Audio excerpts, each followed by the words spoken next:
What's going on, everybody? Welcome into another episode of the Pack-A-Day Podcast. I'm your host, Andy Herman. You can follow me on Twitter at Andy Herman NFL. Thanks so much for being here today. Really appreciate it. Have a fun episode lined up. Going to be going through my very first mock draft of this offseason. For fun, just kind of seeing where things could potentially align and what things could ultimately happen, and just sort of fun to, kind of go through that first exercise and put through the first mock draft of the season. So we'll do that in just a moment. We'll see where Green Bay ends up and those sort of things. Before we get there, I had a couple updates that I wanted to go over. The first of which, we had Aaron Rodgers on the Pat McAfee show on Aaron Rodgers Tuesday. Mentioned that he's going to be doing his darkness retreat this weekend, which cool. He's going to go through that and then ultimately be in a better headspace afterwards, according to him, to be able to make this decision on what he wants to do in the future, which all well and good, right? Like, that sounds good. It sounds like a decent timeline. Green Bay is smart to kind of give him that space and that time to ultimately make his decision and decide what he wants to do. Up until this point, that all kind of sounded well and good, right? Like, no rush, take your time, free agency still a little ways away. However, on Tuesday, we did have a pretty significant quarterback move. We had Derek Carr released officially from the Las Vegas Raiders, which makes him a free agent right now. He does not have to wait until free agency starts. He can sign with any team at any given moment. And, if the Jets or any other team wants to pick him up, they can do so. And for the Packers, if they're potentially looking at trading Aaron Rodgers, this sort of changes the timeline and the calculus a little bit. Now, the odds of maybe all of this coming to fruition and hitting exactly the right way, may vary, and your thoughts on that. Again, your mileage may vary overall, and if you think this is actually plausible or not. But I think it's still worth going over here, right? Because with Carr being able to sign with any team, let's just say that he decides, the team that really makes a lot of sense for me is the New York Jets. Well, we're kind of looking at teams that are potentially interested in Aaron Rodgers if that does come to fruition, if he does want to trade, or if the Packers want to trade him, whatever ends up happening. You look at the Raiders and the Jets as kind of the two teams that maybe make the most sense. Now, we know Carr's not going to go back to the Raiders, so that one's out. But even if he would go to the Jets and say, hey, I want to get this done with because I want to be all wrapped up and signed before other cuts are made or other free agent money, gets sucked up by potential releases, before free agency starts, before any draft trades take place. I want to get this done. If he goes to the Jets and says, hey, I want to sign with you guys, and maybe Aaron Rodgers would be the Jets' number one choice, right? And they would prefer to have Aaron, but they can't wait around, and they know if they don't make a move on Derek Carr, who would potentially be option number two, he could go to some other team. So Carr might say, hey, I want to play for the Jets, but I need to know now. And the Jets might say, like, well, we would love to know what's going to happen with Aaron the Packers, but we can't wait anymore. If this is our second best option and he wants to play with us, if we say no to Carr and all of a sudden Rodgers is, decides to stay with Green Bay, now they don't have either of them, right? So with Carr being on the market, this does sort of expedite things and make it so that Green Bay really starts needing to make a decision on this sooner rather than later, and clearly needs Aaron Rodgers' input on that as well. At least that's, the direction they seem to be heading in. So with Derek Carr officially released and able to sign at any time, like, going through this weekend, I think Derek Carr is going to take a little bit of time with this and decide where he ultimately wants to go, probably take some visits. So going through this weekend, I don't think that is going to change anything. If, Rodgers gets back on Tuesday next week, I don't think Carr is going to change anything by that point. But I do think Green Bay probably should push for a answer sooner rather than later, so you don't end up in any of those situations or circumstances. Because let's just say, even if you're thinking like, Andy, if he goes somewhere else, he's going to go to Vegas anyway, and we know Carr's not going there, so what does it matter? It matters because ideally you would have teams that are battling against each other and upping the ante for ultimately acquiring Aaron Rodgers if that situation does come to fruition. If the Jets are out of the picture, because even though they prefer Rodgers, Carr wants to play with them, so they say, all right, we're going to sign Carr because we can't wait for Aaron, and now Aaron wants to trade, and Vegas is really the only team he wants to go to now that the Jets are out of it, and the Raiders are the main team that's interested. Now you don't have teams bidding against each other. So with Carr released, this does sort of kick into gear a need for this decision to ultimately get made. So that's kind of the main thing today. Where Carr ends up, who knows? I think there's some teams that could make some sense, whether it's any of the teams potentially in the NFC South. You could have again the Jets. You could have a variety of teams. The Colts, I would be interested, but with that quarterback on the market right now, it does put a little pressure, in my opinion, on the Packers and Aaron Rodgers to try to come to a decision sooner rather than later, so you don't eliminate one of those teams that could be interested in Rodgers because they signed Derek Carr. Well, they were waiting for Rodgers to make a decision. So that is that. Let's get to our main topic for today, though, and that is my mock draft. I am not going to go through 31 scouting reports for all of these players and, go into insane detail. I'm going to go through why I think some of these could be a fit. This is not an exact science, right? Maybe I get a handful of these right at best, come the actual draft time, which is like 70 plus days away. And so much of this stuff is going to change, and there'll be trades and there'll be things like that. So it's just a fun exercise to see who could potentially be there, how this could play out. And it's just kind of a fun thing to go through, right? We'll see who the Packers end up with. A quick aside, as of right now, I am leaving the first round as is for the Packers. I'm not acquiring an additional pick via an Aaron Rodgers trade or a Jordan Love trade or anything like that. I'm just letting it play out. So they're going to end up with pick 15 here. They could have moved up. They could have moved down. So we'll go through all of that in just a moment. But I didn't do anything with Rodgers or Love to acquire any additional first round picks in this specific mock. Just kind of leaving it as is with a couple trades up and down throughout this draft. So pick number 1, a massive trade between the Indianapolis Colts and the Chicago Bears. You heard from Jim Irsay on Tuesday of how, he likes CJ Stroud. I think he said the kid from Alabama, something like that. I don't really buy anything into that, although if anyone's going to give away their draft plans in February, it would be Jim Irsay. But all that being said, they've tried all of these older quarterbacks, right? Whether it be Phillip Rivers or Matt Ryan. They've gone through the ringer of trying to find a veteran quarterback, and it just hasn't worked, right? It is time for them to finally get past Andrew Luck and find a quarterback that they can start building a team around. And to me, they have the most incentive of anyone in this draft to go up, make a trade with Chicago, and start building around a legitimate quarterback. And to me, that is Bryce Young, quarterback out of Alabama. So the Colts are going to give up their first, their second, and their third this year, as well as 2 future first round picks. Maybe that's too steep. Maybe it's one less first. Who knows? But they're going to have to give up probably a pretty big king's ransom to the Chicago Bears to get that pick, that number 1 overall pick. I do think this is a very interesting decision for Chicago. Bryce Young is so incredibly talented, and he's a true point guard of Alabama's offense, and I think he has a lot of upside. You could not have 2 quarterbacks who play differently in Justin Fields and Bryce Young. And if I'm Chicago, I'm at least considering taking Bryce Young and seeing what I maybe could get for Justin Fields instead, but they get a ton of draft capital from the Colts in order to make this happen. The Colts can, finally move forward and not have to go retread after retread and go the Derek Carr route or anything else. They get their quarterback of the future. Number 1 pick, Bryce Young, quarterback Alabama, to the Indianapolis Colts. That brings up the Houston Texans at number 2, and it's CJ Stroud, right? Except it's the Houston Texans, and you never quite know what you're going to get with them. I do think the Texans may go more of just a traditional pocket passer. I do think they take a quarterback here. Not that Stroud's not a pocket passer either, but I'm going to go Will Levis here, the quarterback out of Kentucky, who is going to be an incredibly polarizing prospect. Some are going to love him. Some are going to hate him. He has a ton of upside. He's more the traditional type quarterback. I'm going to go Will Levis, quarterback out of Kentucky, pick 2 to the Houston Texans. Pick 3. I'm going to go another trade, and this one might seem a little interesting, maybe a little bit out of left field.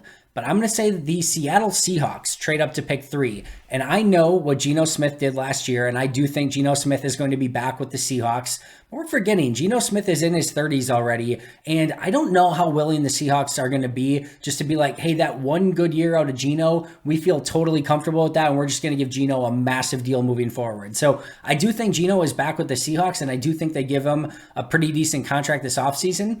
But it wouldn't surprise me if that was like a 2 to 3 year deal with a lot of potential bonuses and incentives. And in the meantime, you can start building your young quarterback. They're not far off, from that pick. They trade up to number 3 from number 5 with the Arizona Cardinals. They get their quarterback of the future. And I just think that move could make a ton of sense for the Seahawks in starting to get a little bit younger at that position and have somebody that they can really build around long term. So we go quarterback with Young to the Colts, Levis to the Texans, and then CJ Stroud to the Seattle Seahawks. they only give up pick 5 and their best second round pick to the Cardinals to move down only 2 spots. The Cardinals, knowing in that situation that they probably want either Will Anderson or Jalen Carter, and they can get either of them at pick 5, knowing that the Bears will get their choice at 4. They get whatever one's left at 5. They pick up, a top second round pick by doing so. I just think that's a win for all sides there. So Seahawks get CJ Stroud. The Bears at pick 4 take Will Anderson, the edge rusher out of the University of Alabama. Not only do they get a metric butt ton of draft picks from the Indianapolis Colts for trading back to pick 4, but they get what they would believe in this scenario would be the best defender in the draft in Will Anderson, the edge rusher out of Alabama as well, to become, really the cornerstone of a defense. It's going to really have to be rebuilt in a lot of different ways, but Anderson would go a long way in doing that. Pick 5 now, Arizona Cardinals moved down from pick 3, picked up an early second round pick. By doing so, they get Jalen Carter, who I think is probably going to end up being my best player in this draft. Love Jalen Carter, absolute stud out of Georgia. They get him at pick 5, pick up an extra second round pick. They're thrilled in this scenario, right? Not only were they able to move down, but they probably got their number 1 guy in this draft. They can't really take a quarterback with Kyler Murray and his contract the way that it is set up. I think they probably want Carter over Will Anderson. So again, not only were they able to pick up a top second round pick by moving down a couple slots, they probably get the number 1 guy on their board at number 5 in this scenario. So Jalen Carter, defensive lineman out of Georgia, to the Cardinals at pick 5. Pick 6, Detroit Lions, Devon Witherspoon, cornerback out of Illinois. This just has Detroit Lions written all over it. This is the exact type of guy that the Lions like. They need help in the secondary. It's maybe a little bit rich. And some of these guys, like you look around in some of the, consensus rankings and they're all over the place. Witherspoon is a stud. I think he has the potential to go top 10 and even in this range to the Lions at pick 6. So I'm going Witherspoon, a massive help in the secondary. Okudah played a little bit better last year, but Aurier took a major step back and they need some really young talent at that position. I go Devon Witherspoon, cornerback out of Illinois. Pick 7 for the Raiders, I'm going Christian Gonzalez, the cornerback out of Oregon. Back-to-back corners, Witherspoon at 6, Gonzalez at 7. This is a major need for the Raiders. They have to start shoring up that secondary. Amik Robertson was used a lot last year. They just don't have the players that they need in that secondary. It is, like I said, it's a massive, massive need for them, and I think Christian Gonzalez has good value here out of the University of Oregon. Pick 8, I'm going Tyree Wilson, the edge rusher out of Texas Tech for the Atlanta Falcons.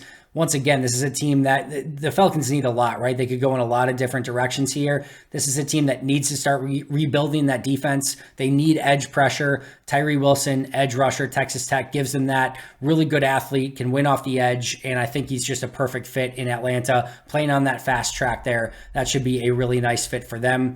Pick 9, maybe a bit controversial here. Not something that I would particularly do, and it's going to seem even crazier after they just traded away Christian McCaffrey last year to the San Francisco 49ers. But I'm going Bijan Robinson, running back out of the University of Texas. An absolute incredible runner.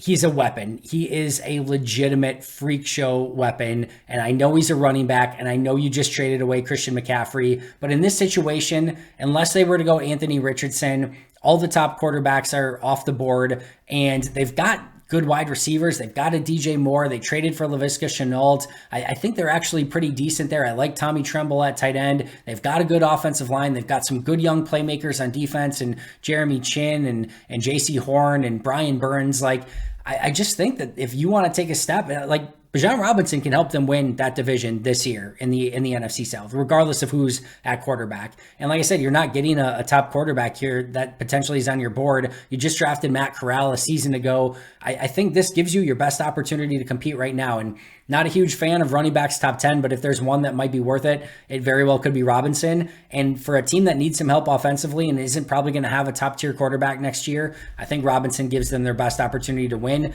and potentially, like I said, win the NFC South as early as next year. Number 10, Eagles. The rich get richer. I know they didn't win the Super Bowl, but they have 2 first-round picks. They get Peter Skoronski, the offensive lineman out of Northwestern. They're going to probably lose a couple of their guys along the offensive line. Andre Dillard, their top backup for sure, is probably gone. This, to me, gives them a player who can play so many different positions along the offensive line in a pinch. We know how important that position is to the Eagles. Their offense is based around their ability to run the football with physicality, give Jalen Hurts time, let A.J. Brown cook down the field. I just think this is not only a player who could step in and start right away, but if you have any sort of injuries along your offensive line, Skoronski can play a few different positions, in my opinion. So this gives them not only in my opinion, one of the best players in this draft, but somebody that can play a variety of different positions and come in and fill in if they actually need that depth along the offensive line next year. And this has been an Eagles offensive line that's been banged up at times. I just think this pick makes so much sense. And just like I said, the rich get richer a little bit. Pick 11, Tennessee Titans. I'm going Anthony Richardson, the quarterback out of Florida. You might say, like, Andy, they just drafted a quarterback in the third round a season ago, and we don't even know what's going to happen with Ryan Tannehill for sure yet.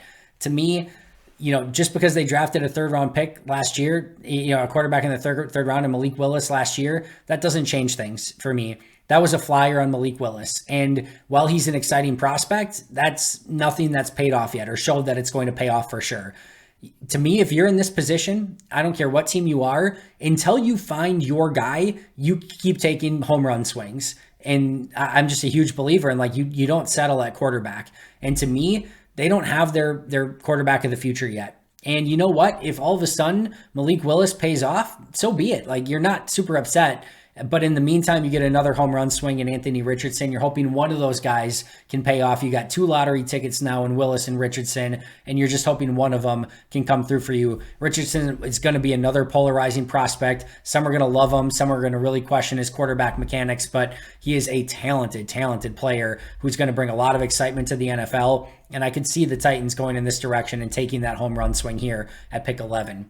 Pick 12, Houston Texans. They already get their quarterback in Will Levis. They now get a wide receiver to pair with them. They get Jordan Addison, the wide receiver out of USC.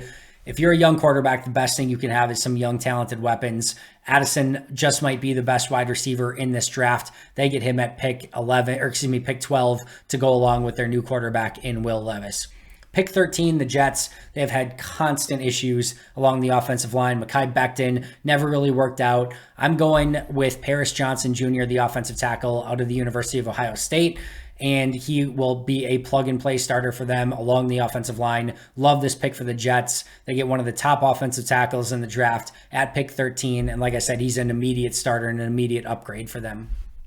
Pick 14, New England Patriots. I'm going Quentin Johnston, the wide receiver out of TCU. Listen, Big 12 wide receivers have been an absolute crapshoot, but the New England Patriots are known to do whatever they want, and they're not unafraid to take some chances from time to time. I think this would bring a speed element to their wide receiver core and just somebody that can go and make plays for them. And if you're going with these 2 young quarterbacks, whether it be Mac Jones or Bailey Zappi, I just think you need a little bit more playmaking and explosiveness out of that wide receiver group. And I think Quentin Johnson does that for them. So Johnson goes pick 14 to the Patriots.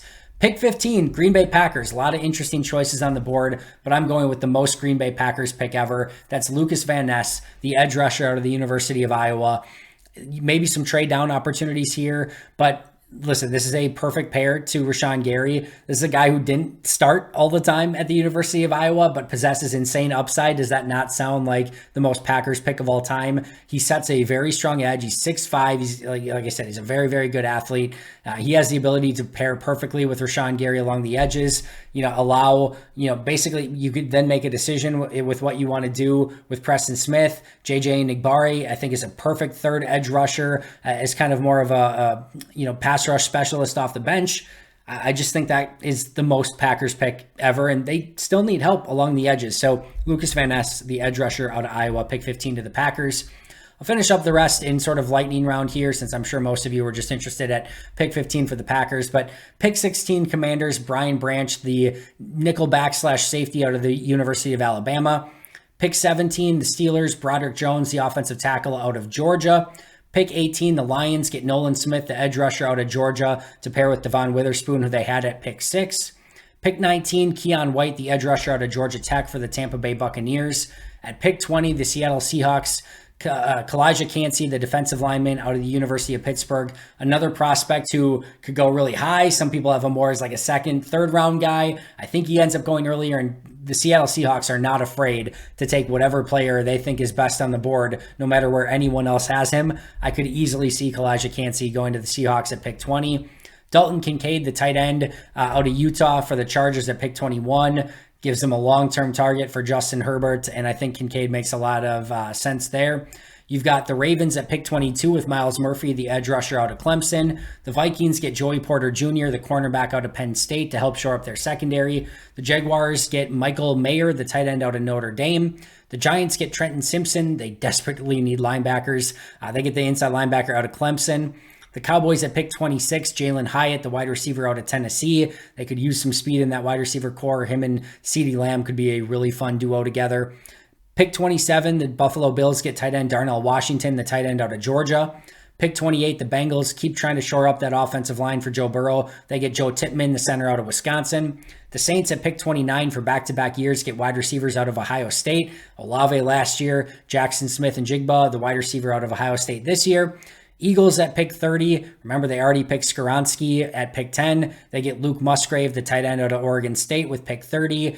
He would pair very, very nicely with Dallas Goedert, give you two pass receiving options. That, like I said, that offense just gets more rich. And then the Chiefs at pick 31 get Darnell Wright, the offensive tackle out of Tennessee. Not unfamiliar team picking bigger offensive tackles to play bigger offensive linemen. You know, they got Trey Smith. They've had Orlando Brown. Like they'll take those guys. I think he'd be a really nice starter at tackle for them. Both their tackles are free agents, so that pick could make a ton of sense. So real quick recap. Colts get Bryce Young. Texans Will Levis. Seahawks get CJ Stroud.